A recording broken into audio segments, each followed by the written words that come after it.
In the history of science and technology, China has many firsts. Great inventions which powered the modern world. Printing, paper, gunpowder, the magnetic compass. The Chinese people throughout their history have been endlessly inventive. In the middle of the departure hall at Beijing Airport is a huge bronze sculpture. It's a replica of a water clock, designed by a Chinese scientist nearly 2,000 years ago. It's a reminder of the importance that Chinese civilization always gave to science and technology.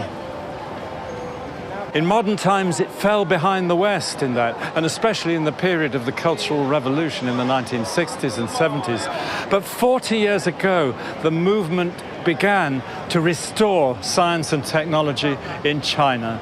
And now it's gathering pace every day.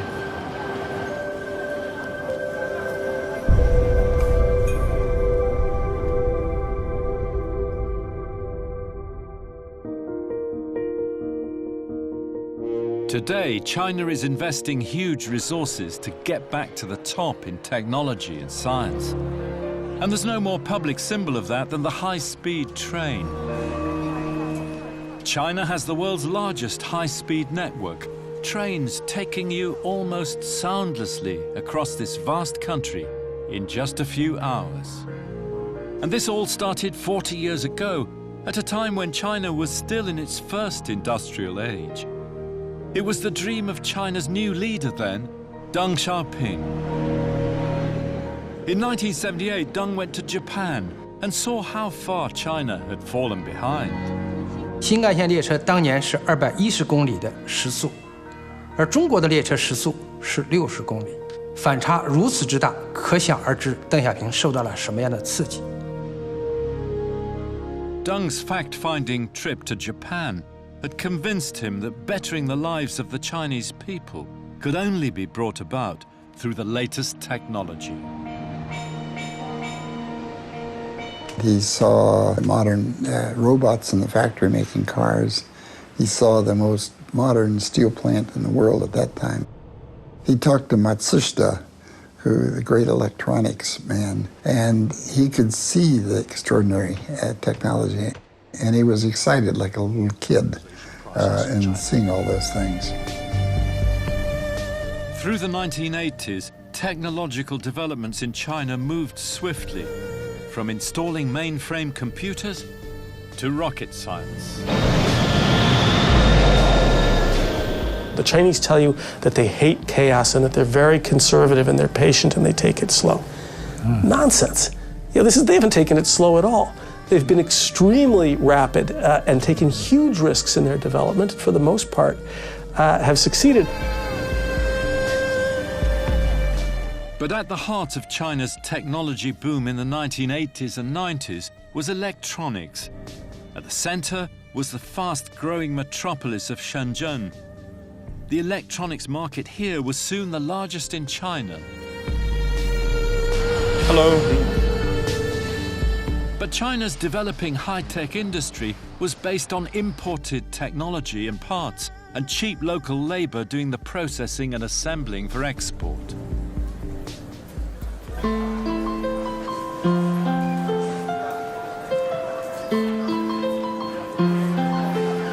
Hi, this looks great.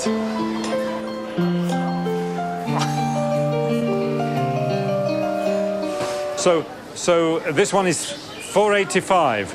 Yes. 485, including the coder. Yeah. Yeah, 485. God, it's only about 60 quid. And all this is made in China. Yes. Shenzhen. Shenzhen. Everything made in Shenzhen. Yes. But in 2002, they shifted the focus to a smaller cluster of technologies and now began to promote indigenous innovation. I don't buy into this that everything has been copied. What they did was called learning by doing. And what they did was they imported know-how and technology. They weren't so interested in the how of it, the theory of it. Let's put it to work. Let's start putting people to work. Let's start adding to the economy. And we have time, later on to figure all this out. But they started their own programs. So they've been very successful in their own programs. Now, the big plan is this Made in China 2025. They don't want to be dependent anymore on outside people for technology.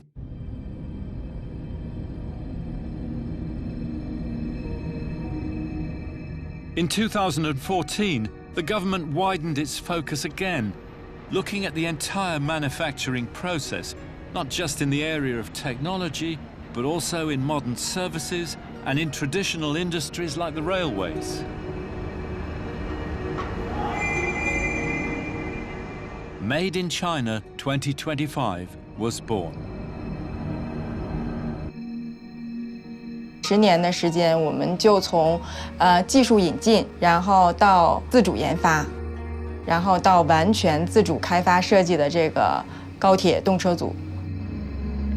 我们这个复兴号动车组所有的关键的系统，包括牵引系统、制动系统、网络系统，都是由我们国家完全自主生产制造的。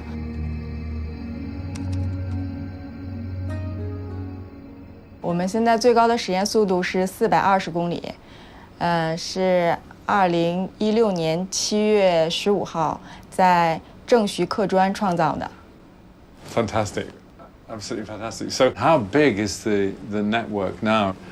到2017年底，然后中国的这个高铁里程是2.5万公里，然后基本上这个里程加起来是占全世界从第2名到第10名国家总和，然后这个是属于世界第一。 That's incredible. 25,000 kilometers of high-speed network.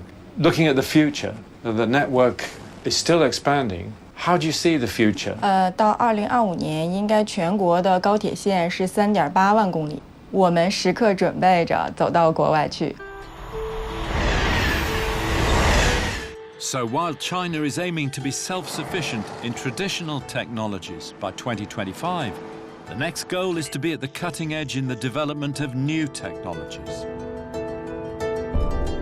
And the key to achieving that is for the high-tech companies to form relationships with research institutes and universities like SUSTech here in Shenzhen.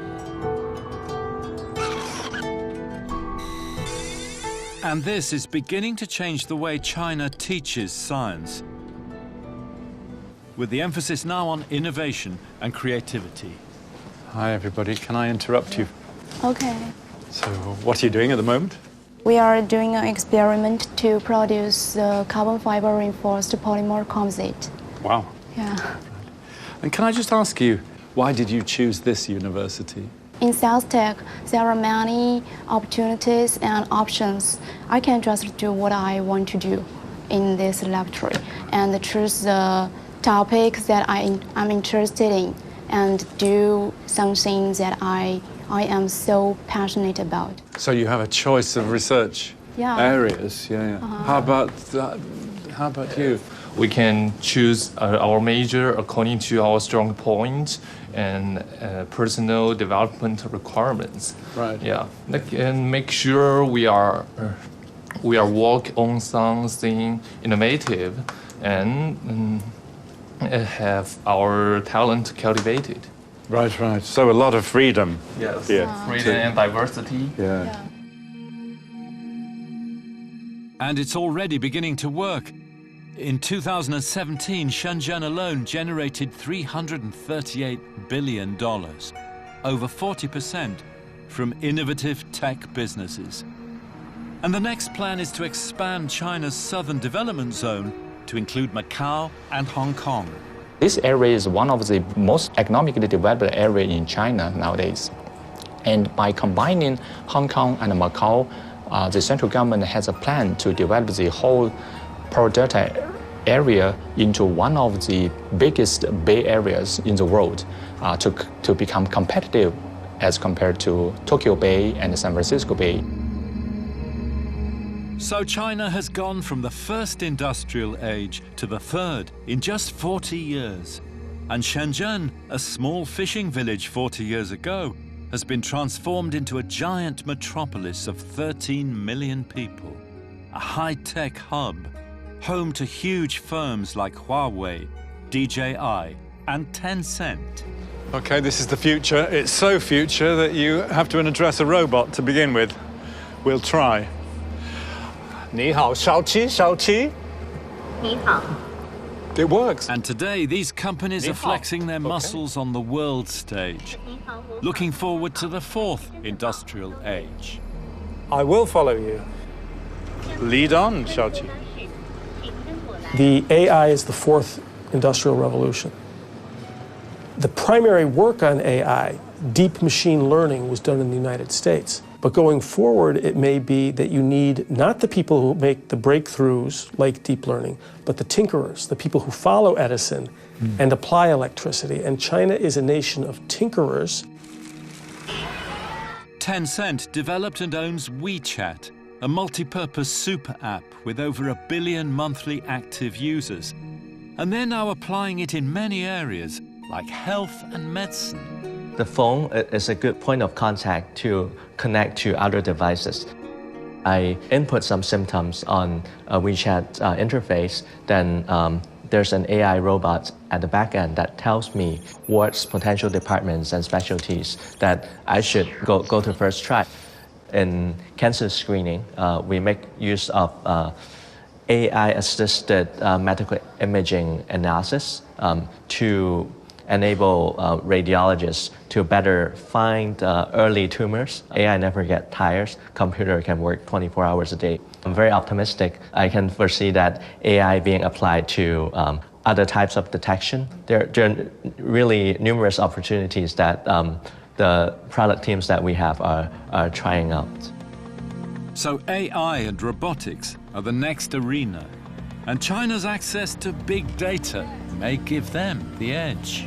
The oil that makes the AI machine run is data, and China will have more data because of its people and because it is able to direct and use their data as they wish. So China may be very well positioned to be one of the two leaders in artificial intelligence. China has come a long way in the past 40 years, but now the eyes of the world are on her future. Change in history can happen in many different ways, and great historical events can take different forms. Can technology change the mindset of a civilization no less than war and politics? It certainly gives a different meaning to the idea of revolution.